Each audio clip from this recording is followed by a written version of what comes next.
आज श्रीमद् भागवतम के अंतर्गत हम श्रवण करेंगे द्वितीय स्कंध द्वितीय अध्याय और श्लोक संख्या 11 नंबर श्लोक से आज हम प्रारंभ करेंगे।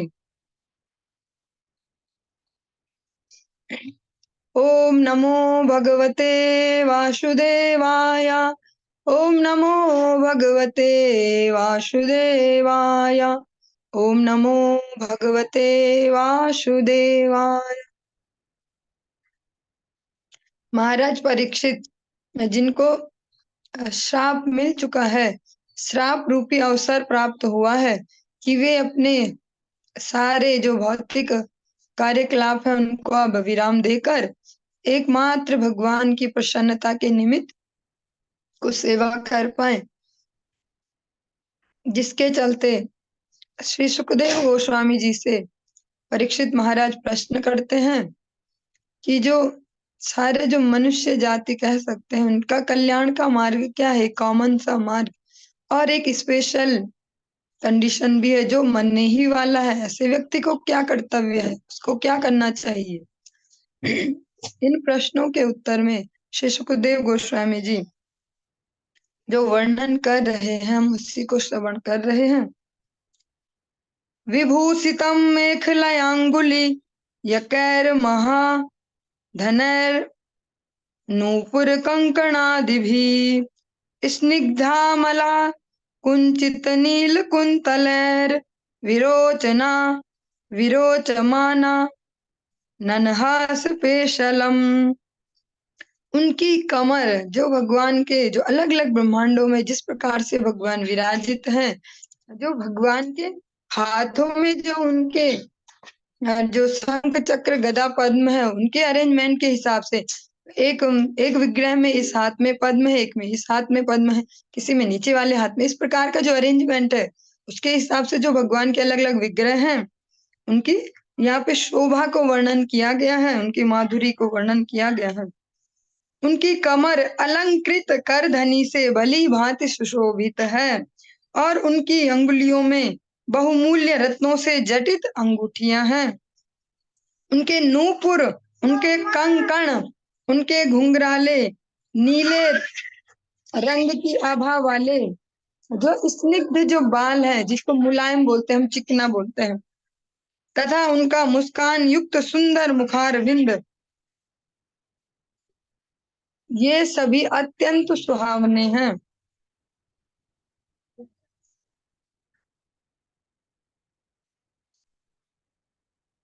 भगवान की जो कमर है उसमें अलंकृत करधनी सुशोभायमान है। उनके नूपुर, उनके कंकण के घुंघराले नीले रंग की आभा वाले बाल। भगवान का जो वर्ण है वो भी कैसा है, जल नव नीरद निंदित कांति धरम, जो नया नया बादल है पानी से भरा हुआ वैसा कलर है भगवान का। ये जो हम कह देते हैं कि काले हैं तो वैसे काले नहीं है वो, जैसा हम काला देखते हैं, जिस प्रकार से हम मेरे वस्त्र को काला देख रहे हैं ऐसे काले नहीं है भगवान। भगवान जो नव नीरद है, जो नया बादल है जिसमें जल भरा हुआ खूब सारा, उसके जैसा कलर है। और भगवान के जो बाल है, जो केस है, उनका कलर कैसा है, घुंघराले नीले रंग की आभा वाले, जो शेड है उनमें कैसा है, ब्लूइश, तथा उनका मुस्कान युक्त मुखार बिंद, ये सभी अत्यंत सुहावने हैं। और उनका जो सुंदर सा मुखार बिंद हमेशा मुस्कान से, मुस्कुराहट से शोभायमान रहता है। वो कभी टेंशन में नहीं दिखते या कभी क्रोधित नहीं दिखते, हमेशा नित्य मुस्कान, मंद मंद मुस्कान के साथ युक्त होते हैं। अदीन अदीन लीला हसी ते क्षणो लसद भ्रूभंग संसूचित भूर्यनुग्रहम ईक्षेत चिंतामयमेनमीश्वरम यावन् मनोधारणयावतिष्ठते।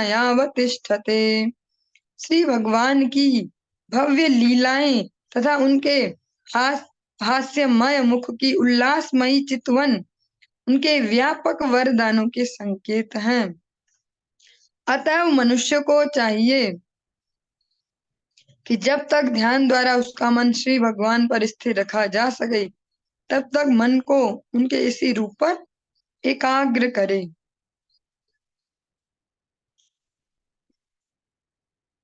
जो भगवान की लीलाएं हैं, जो भगवान से अभिन्न हैं, और उनकी जो स्मित जो मुस्कान है, जो हास्यमय जो चितवन है, वो कैसी है? वो अनेक अनेक हमारे लिए तो अनेक अनेक वरदानों जैसे, आशीर्वादों जैसे है। अतः यहाँ पर सलाह दी जा रही है मनुष्य मात्र को कि जब तक हो सके अगर मन टिक पा रहा है तो भगवान की स्वरूप माधुरी पर उसको स्थिर किया जाए।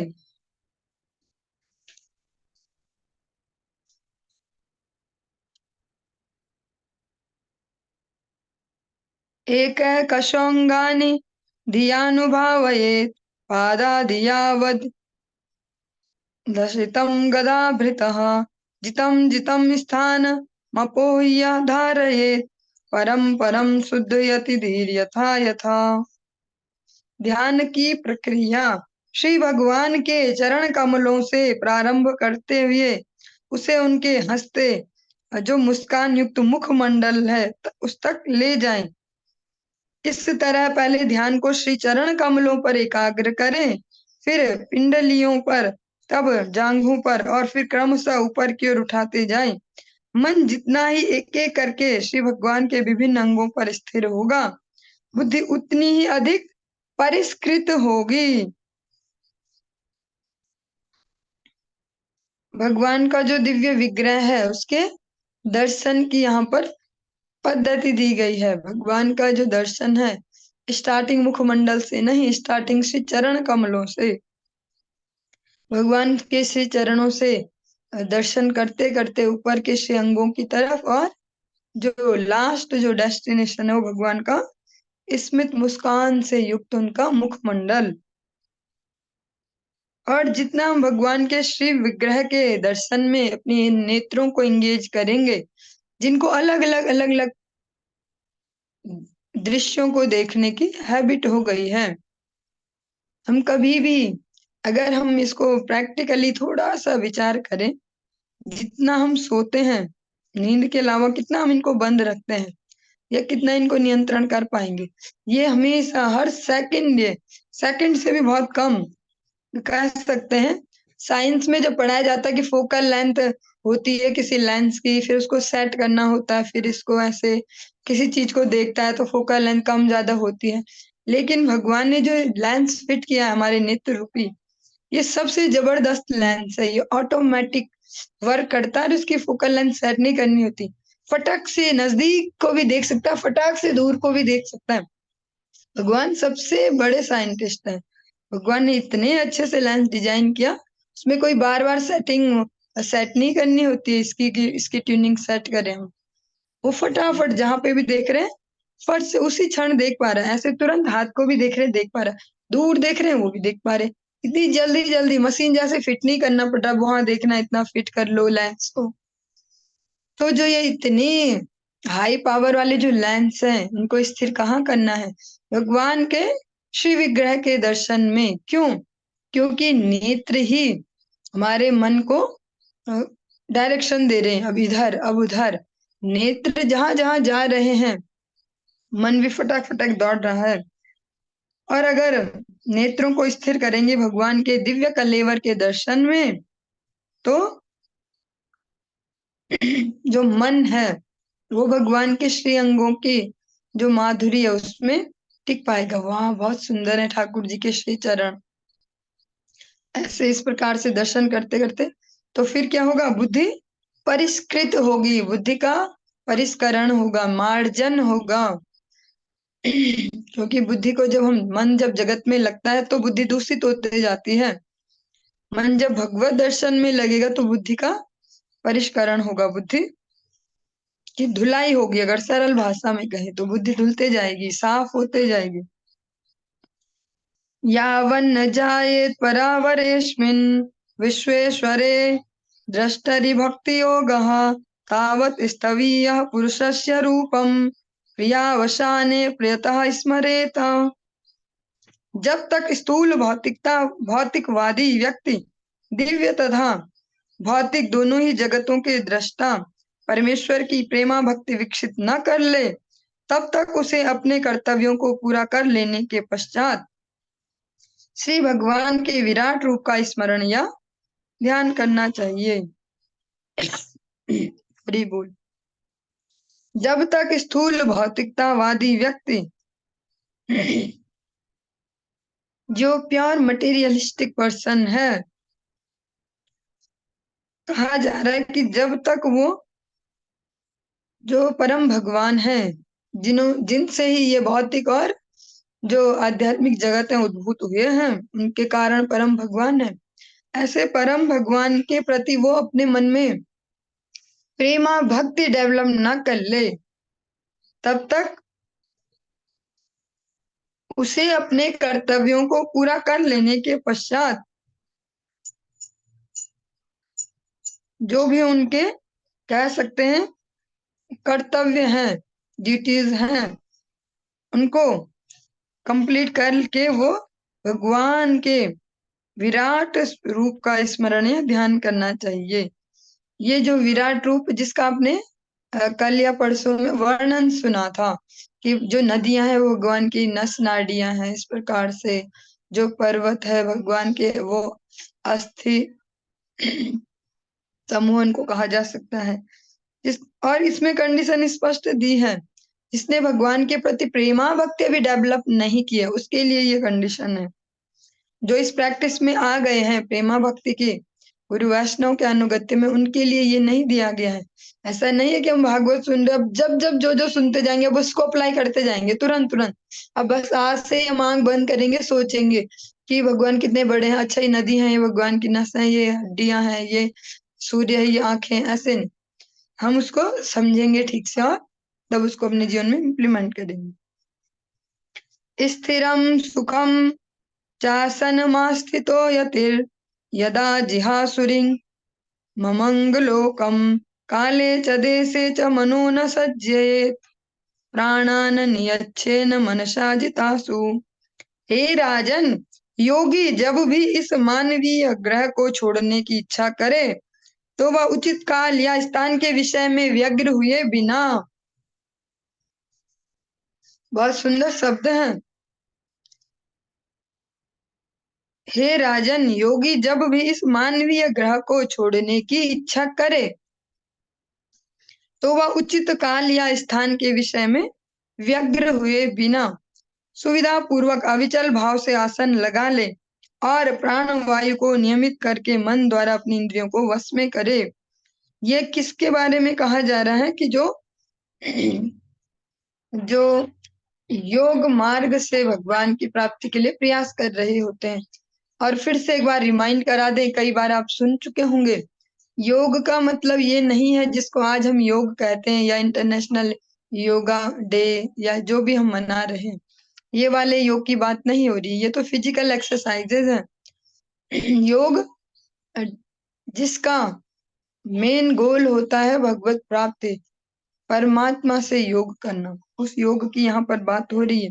जो इस प्रकार के योग की प्रैक्टिस करते हैं उन योगियों के लिए कहा जा रहा है, जब वे इस धराधाम को छोड़ने का विचार करें तो सही समय या सही जगह इसकी टेंशन ना ले, वो आराम से जहां पर भी वहीं पर ही इजी मोड में अविचल भाव से बिना मन को इधर उधर भटकाए एक आसन लगा ले और अपनी जो श्वास प्रश्वास है उसको नियमित करे और अपनी इंद्रियों को अपने कंट्रोल में लाए।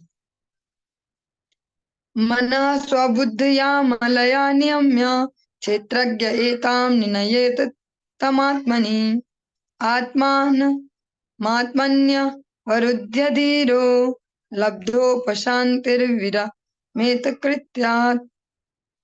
तत्पश्चात योगी को चाहिए कि वह अपनी विशुद्ध बुद्धि द्वारा अपने मन को जीवात्मा में तदाकार करे और फिर जीवात्मा को परमात्मा में विलीन कर दे। ऐसा करने के पश्चात पूरी तरह संतुष्ट जीव तुष्टि की चरमावस्था को प्राप्त करता है, जिससे वह अन्य सारे कार्यकलाप बंद कर देता है।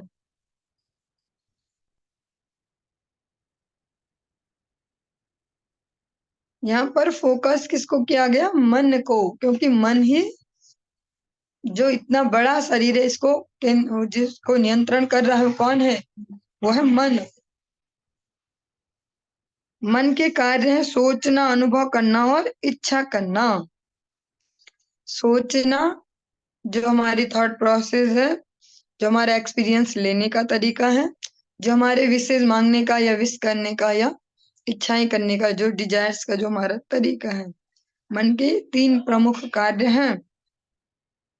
और जब हम इन कार्यों को भौतिक संगति के कारण दूषित कर लेते हैं तो वही हमें नीचे की ओर ले जाते हैं, पतन की ओर, और निम्न निम्न योनियों तक पहुंचाते हैं। अभी हम इतने हाई स्टैंडर्ड पे मनुष्य शरीर प्राप्त हुआ है, लेकिन हमारा मन ही ये सेट करने वाला है कि अगली बार हम एक छोटा सा जुकाम वाला कोई वायरस बनने वाले हैं, या छोटा सा फीता कृमि बनने वाले हैं, या एक चींटी बनने वाले हैं, या मेंढक बनेंगे, या कछुआ बनेंगे, या फिर से मनुष्य बनेंगे इससे भी अच्छे लेवल के, या इससे भी और ऊपर उठ पाएंगे। तो ये मन ही डिफाइन करता है। मन को जिस प्रकार की संगति देंगे, जिस प्रकार की कंडीशनिंग मिलेगी, उसी प्रकार की गति होगी।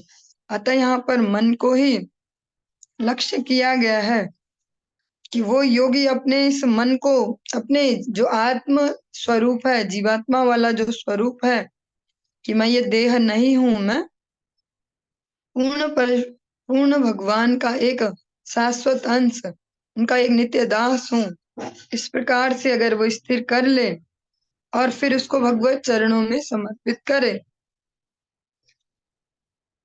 फिर वो पूरी तरह संतुष्ट जीव, तभी उसको जो कंप्लीट सेटिस्फैक्शन प्राप्त हो पाएगी और वो अपने भौतिक कार्यकलापों को फिर बंद कर देगा, जिनका लक्ष्य भौतिकता है। न यत्र कालो अनिमिषां परः प्रभु, कुतो नु देवा जगतां य ईशिरे। न यत्र सत्त्वं न रजस्तमश्च, न वै विकारो न महान प्रधानम।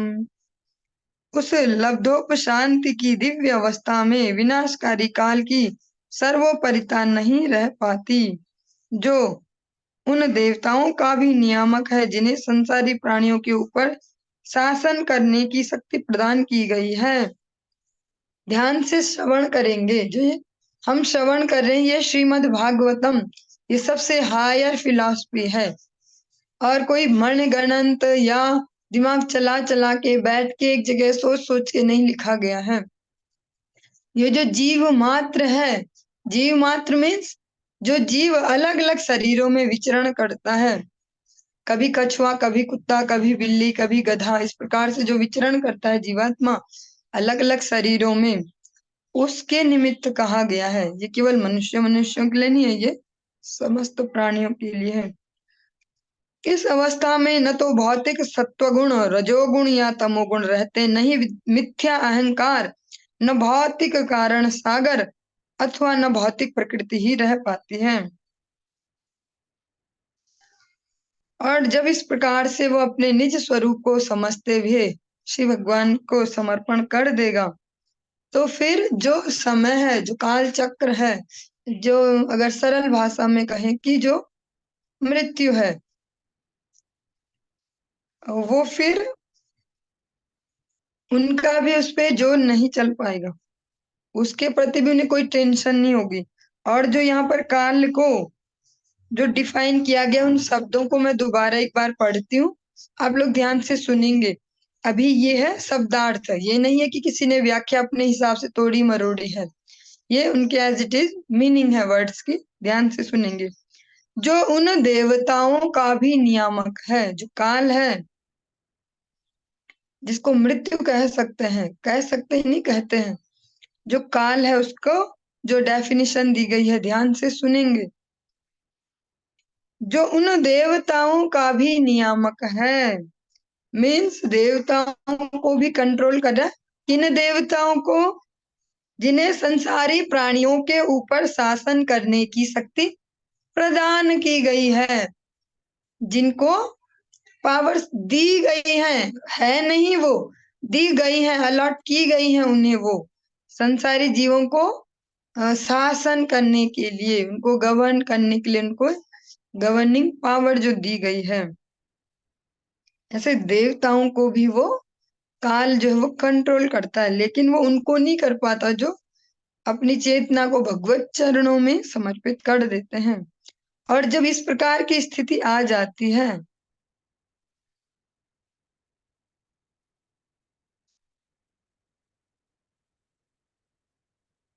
इस अवस्था में न तो भौतिक सत्वगुण, रजोगुण या तमोगुण रहते हैं।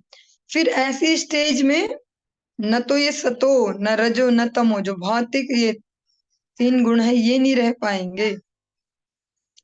मीन्स जैसे अभी तो अहंकार है कि हम भक्त हैं, ये भी एक अहंकार अभी जोड़ रखा है, लेकिन फिर वो नहीं होगा। फिर वो अगर होगा भी तो विशुद्ध विशुद्ध अहंकार होगा वो, जिसके लिए जब हम श्रवण करते हैं रामचरितमानस के थ्रू, सरल शब्दों में सुतीक्ष्ण महाराज कहते हैं, भगवान राम उनसे कहते हैं कि आप कुछ वर मांगिए। जब आप कह रहे हैं कि मैं भगवान हूं तो आप कुछ वरदान मांगिए। सुतीक्ष्ण महाराज कहते हैं, अस अभिमान जाया जानी वो रे, मैं सेवक रघुपति पति मोरे। अभिमान मांग रहे हैं भगवान से, लेकिन वो अभिमान इस भौतिक जगत का न सतो न रजो न तमोगुण इनसे आच्छादित नहीं है, इनसे ऊपर है। मैं भगवान का नित्य दास हूं, ऐसा अभिमान आ जाए। पर फिर वो अभिमान ऐसे दुनियावी अभिमान नहीं हो सकता। अभी जब मैं इसको प्रयास कर रही हूँ एक्सप्लेन करने का, तो मैं भी उसमें असमर्थ हूँ, क्योंकि मैं भी उसके अंडर में हूँ। जो ये शुद्ध सत्व है, जिस अभिमान कह सकते हैं, फिर वो वैसा वाला नहीं है कि जो हम सोबाजी करते कि हम हो गए हैं भक्त, हम इन लोगों से श्रेष्ठ हैं, हम नॉर्मल लोगों से ऊपर हैं, हमको तो देखो इतनी स्तुतियां याद है, हम ठाकुर जी को भोग लगाते हैं, विग्रह सेवा करते हैं, हमें ये श्लोक याद है यहाँ से। फिर वो वाला अभिमान नहीं है। वहां वो अभिमान भी नहीं है, वो शून्य है। वहां वो सच में नेचुरली उन्हें केवल इतना ही पता हम भगवान के दास हैं, बस। और जो टारगेट दिया जाए भगवान की प्रसन्नता के लिए, उसको इस भाव से पूरी जान लगा के करते कि भगवान प्रसन्न होंगे। फिर वो इस तरीके से नहीं करते कि मुझे आता है ये बहुत बढ़िया से इसलिए मैं कर पा रहा हूँ। नहीं, मिथ्या अहंकार न भौतिक कारण सागर और न भौतिक प्रकृति ही रह पाती है।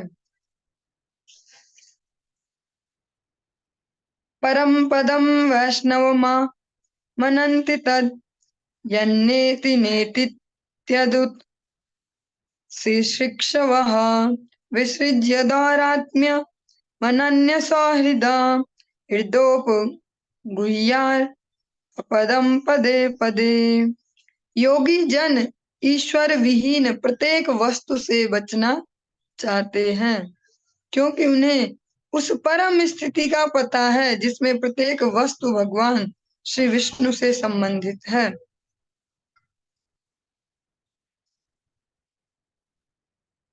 अतः वह परम भक्त जो कि श्री भगवान से पूर्ण ऐक्य रखता है, जटिलताएं उत्पन्न नहीं करता, अपितु श्री भगवान के चरण कमलों को हृदय में धारण करके उनकी प्रत्येक क्षण पूजा करता है।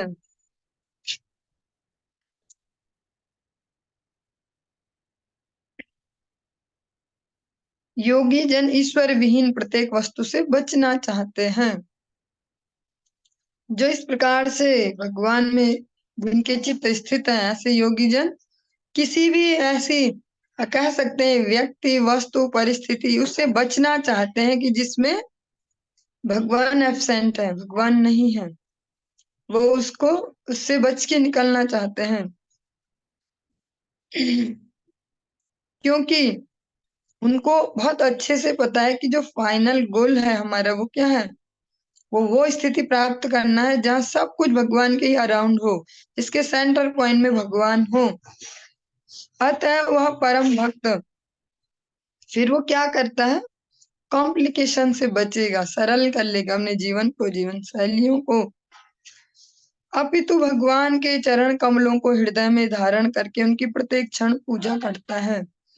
भगवान के श्री जो पाद पद्म है कमल सदृश, उनको हृदय में धारण करके प्रत्येक क्षण विदाउट वेस्टिंग एनी सेकेंड वो मन मना भव मद भक्तो मद्याजी माम नमस्कुरु, भगवान में ही अपने मन को लगाता है, भगवान में ही अपने जो सारे क्रियाकलाप हैं इस भौतिक शरीर से, मन से, बुद्धि से, अहंकार से जो भी किया जा रहा है उसका सेंटर पॉइंट भगवान को ही बना लेते हैं।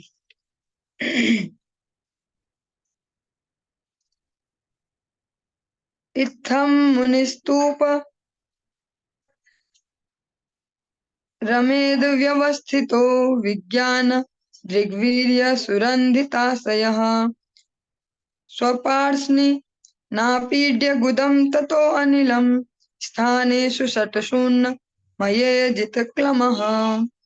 वैज्ञानिक ज्ञान के बल पर मनुष्य को परम अनुभूति में पूर्ण रूप से स्थिर हो जाना चाहिए और इस तरह समस्त भौतिक इच्छाओं का शमन करने में समर्थ हो जाना चाहिए।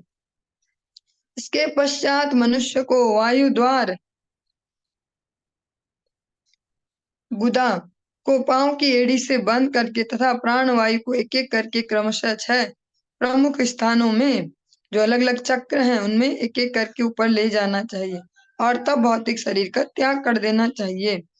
ये जो प्रक्रिया हम सुन रहे हैं ये योगी जनों के निमित्त कही गई है जो योग के माध्यम से भगवत प्राप्ति करना चाहते हैं, लेकिन उनमें भी मेन कंडीशन यही है कि चित्त की एकाग्रता भगवत चरणों में वैज्ञानिक ज्ञान के बल पर, यहाँ पे शब्द आता है जो विज्ञान समन्वित है, जो वैज्ञानिक ज्ञान है। जब हम ये वैज्ञानिक या विज्ञान शब्द सुनते हैं तो हमारी जिस प्रकार की कंडीशनिंग है इस भौतिक शरीर में आने के बाद, तो हमें इसका मतलब लगता है कुछ अलग सा, कुछ ऐसा जिसको कहते हैं नए जमाने का कुछ साइंस, इससे ये बनता है, इससे ये बनता है, H2+O2 ये करेगा, अच्छा फिजिक्स में ये एक्सपेरिमेंट, हमें ये लगता है विज्ञान का अर्थ। लेकिन जो विज्ञान वर्ड है वो उस ज्ञान के लिए कहा जाता है जो प्रैक्टिकल बेस्ड है, प्रैक्टिकल भी साथ साथ किया जाता है। वहां पर केवल थियोरेटिकल नहीं है कि हमने सुना हाँ जी बोला हो गया, उसको अप्लाई किया जाता है, रिजल्ट देखा जाता है सही है कि गलत है। तो जो भगवत ज्ञान है ये वैज्ञानिक है।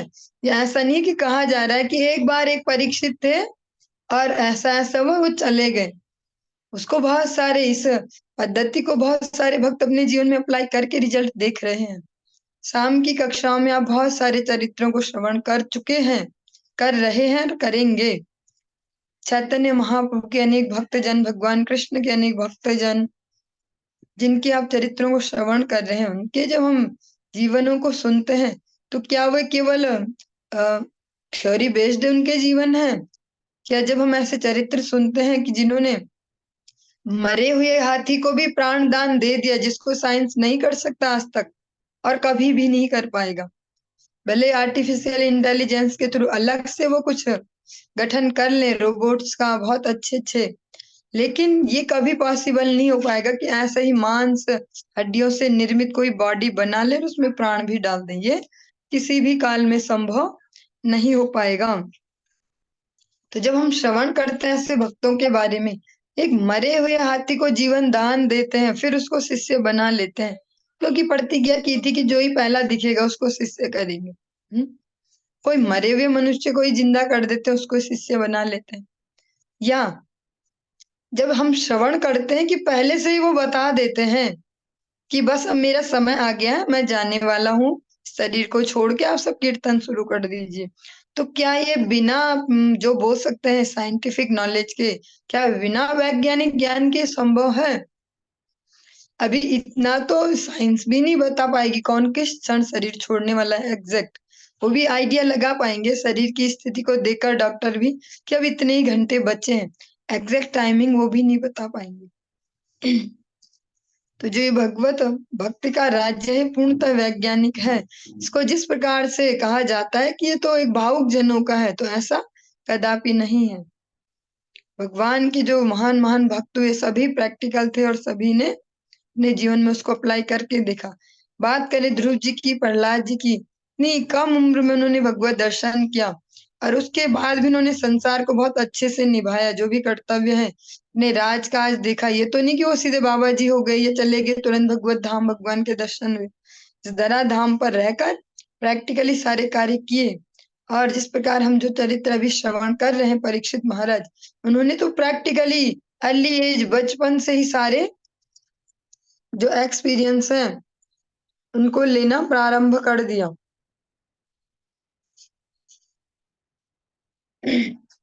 परीक्षित महाराज तो बहुत ही कम उम्र में राजा भी बन गए और इतने बड़े राज्य को उनको देखभाल करनी हुई। इस प्रकार से यहाँ पर एक योगी किस प्रकार अपने शरीर को छोड़े उस पद्धति को बताया गया है। नाभ्याम स्थितम हृदय निरोप्य तस्मात् उदानगत्यो रसितम मयेन्मुनिः ततो अनुसंध्याय धिया मनस्वी श्रुतालुमूलम सनकैर्नयेत। ध्यान मग्न भक्त को चाहिए कि वह प्राण वायु को धीरे धीरे नाभि से हृदय में, हृदय से छाती में और वहां से तालु के निचले भाग तक ले जाए। उसे बुद्धि से समुचित स्थानों को ढूंढ निकालना चाहिए। तस्माद् भ्रुवोर अंतर्मुन्नयेत निरुद्ध सप्ता यतनो अनपेक्षः स्थित्वा मुहूर्तार धर्मकुंठ दृष्टिर निर्भिद्य मूर्धन विसृज्येत परम गतः। तत्पश्चात भक्ति योगी को अपनी प्राण वायु को दोनों भवों के मध्य लाना चाहिए और तब प्राण वायु के सातों बहिर्द्वारों को बंद करके उसे भगवत धाम वापस जाने को अपना लक्ष्य बनाना चाहिए। यदि वह भौतिक भोग की सारी इच्छाओं से मुक्त है तब उसे ब्रह्मरंध्र तक पहुंचना चाहिए तथा श्री भगवान में स्थिर हो जाने पर अपने सारे भौतिक बंधनों को त्याग देना चाहिए। जो इस प्रकार से केवल भगवद कह सकते हैं प्राप्ति के निमित्त योग को प्रैक्टिस कर रहे हैं उनके लिए गति बताई गई है। उनके जो प्राण हैं, जब ये जीवात्मा इस शरीर को छोड़ता है तो वो किस अंग से उसने शरीर को छोड़ा है, किस अंग को भेदकर वो बाहर गया इस शरीर से बाहर, क्योंकि वो शरीर में आया है और इस शरीर से बाहर जाएगा। तो जिस मार्ग से वो गया उस हिसाब से उसकी गति को डिफाइन किया जाता है। तो जो एक परम योगी हो जो भगवद प्राप्ति के लिए उसको प्रैक्टिस कर रहा है, उसके लिए बताया गया वो अन्य शरीर के जो भी सारे निम्न द्वार हैं, चाहे वो हमारे कर्ण छिद्र हैं, आंखों के छिद्र हैं, नासिका के छिद्र, मुख के छिद्र, हमारे जो मल मूत्र के जो द्वार है उन छिद्रों को वहां से अपने प्राणों को नहीं छोड़ता। उन सबको बंद करके वो यहाँ ब्रह्मरंध्र से उसके जो चेतना है वो बाहर जाती है और भगवत चरणों में जाती है। इस प्रकार कहा जा रहा है श्री भगवान में स्थिर हो जाने पर अपने सारे भौतिक बंधनों को त्याग देना चाहिए। समस्त भौतिक बंधनों से जब मुक्त हुआ जाएगा तभी भगवत चरणों में चेतना स्थिर हो पाएगी। या इसको सरल प्रक्रिया यह है कि भगवत चरणों में पहले स्थिरता प्राप्त कर ली जाए, फिर भौतिकता तो खुद ही छूट जाएगी। भक्त के लिए इतनी भी मुश्किल नहीं है जितनी योगियों के लिए। भक्तों के लिए बहुत इजी वे है। बस आप भगवान के निमित्त अपने जीवन शैली को डिजाइन कर लीजिए, फिर आपको ये टेंशन भी नहीं लेनी कि मेरे प्राण कहाँ से निकलेंगे, मेरी कहाँ गति होने वाली है। वो सब फिर भगवान की टेंशन होगी।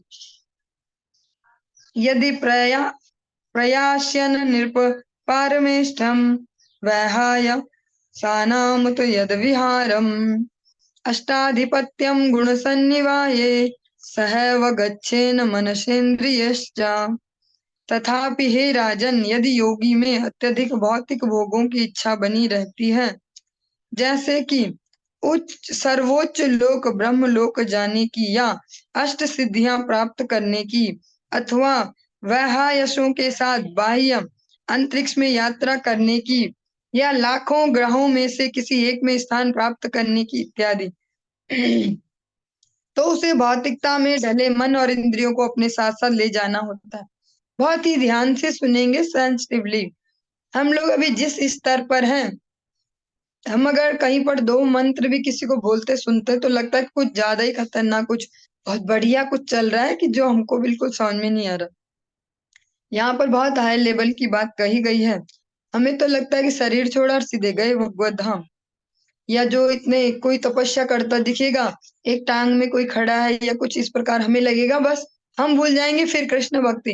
नहीं लगेगा ये तो बहुत बढ़िया है महाराज, ये तो देखो कितनी तपस्या कर रहे हैं। हाँ, लेकिन यहाँ पर स्पष्ट कहा जा रहा है इस लेवल पे भी जो दिखते हैं ऐसे कठोर तपस्वी और ऐसे योगी जन, उनमें भी ये सारी भौतिक इच्छाएं बची रहने की पूरी पूरी संभावना है। कौन सी भौतिक इच्छाएं?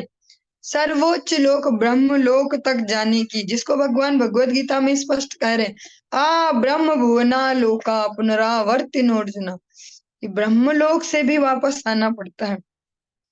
तो ऐसी इच्छाएं भी होती हैं उन योगियों के हृदय में। कोई सोचेगा मैं ब्रह्म लोक तक जाऊं, कोई अष्ट सिद्धियां, जो अलग अलग प्रकार की सिद्धियां, जो आप लोगों ने नॉर्मली इसको सुना होगा हनुमान चालीसा में कभी, अष्ट सिद्धि नव निधि के दाता स्वर दीनी जानकी माता।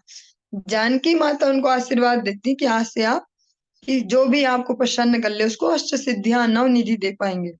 अष्ट सिद्धियां किस प्रकार से, जिनमें से एक दो नाम आपने सुने होंगे कभी, अः अणिमा, लघु लघुमा, गरिमा, इस प्रकार से मीन्स बहुत छोटा हो जाना, बहुत बड़ा हो जाना, बहुत हल्का हो जाना, बहुत भारी हो जाना। इस प्रकार से 8 प्रकार की जो सिद्धियां हैं इन योगी जनों के हृदय में वो भी रह सकती है। या जो बाह्य अंतरिक्ष है उसमें यात्रा करना, या जो अनेक अनेक लाखों ग्रह है इनमें से कोई एक मुझे ही मिल जाए, ये भी इच्छा। अगर इस प्रकार की कोई इच्छा बच गई है तो भगवत धाम नहीं जा पाएगा। और जो भौतिकता में ढला मन है, ध्यान से सुनेंगे, इसीलिए मन पे ही हमेशा बात की जाती है। मन को जिस प्रकार के कलर में डुबोएंगे, जिस प्रकार के रस में डुबोएंगे, मीठे में, नमक में, मिर्ची में, या कह सकते हैं काला सफेद, कैसे कलर में डाला जा रहा है, इसको अगर आध्यात्मिक परिप्रेक्ष्य में कहा जाए, कौन सी इच्छाएं मन में प्रबल होते जाती हैं, वही फिर हमारी अगली जो डेस्टिनेशन है उसको फिट करेंगे।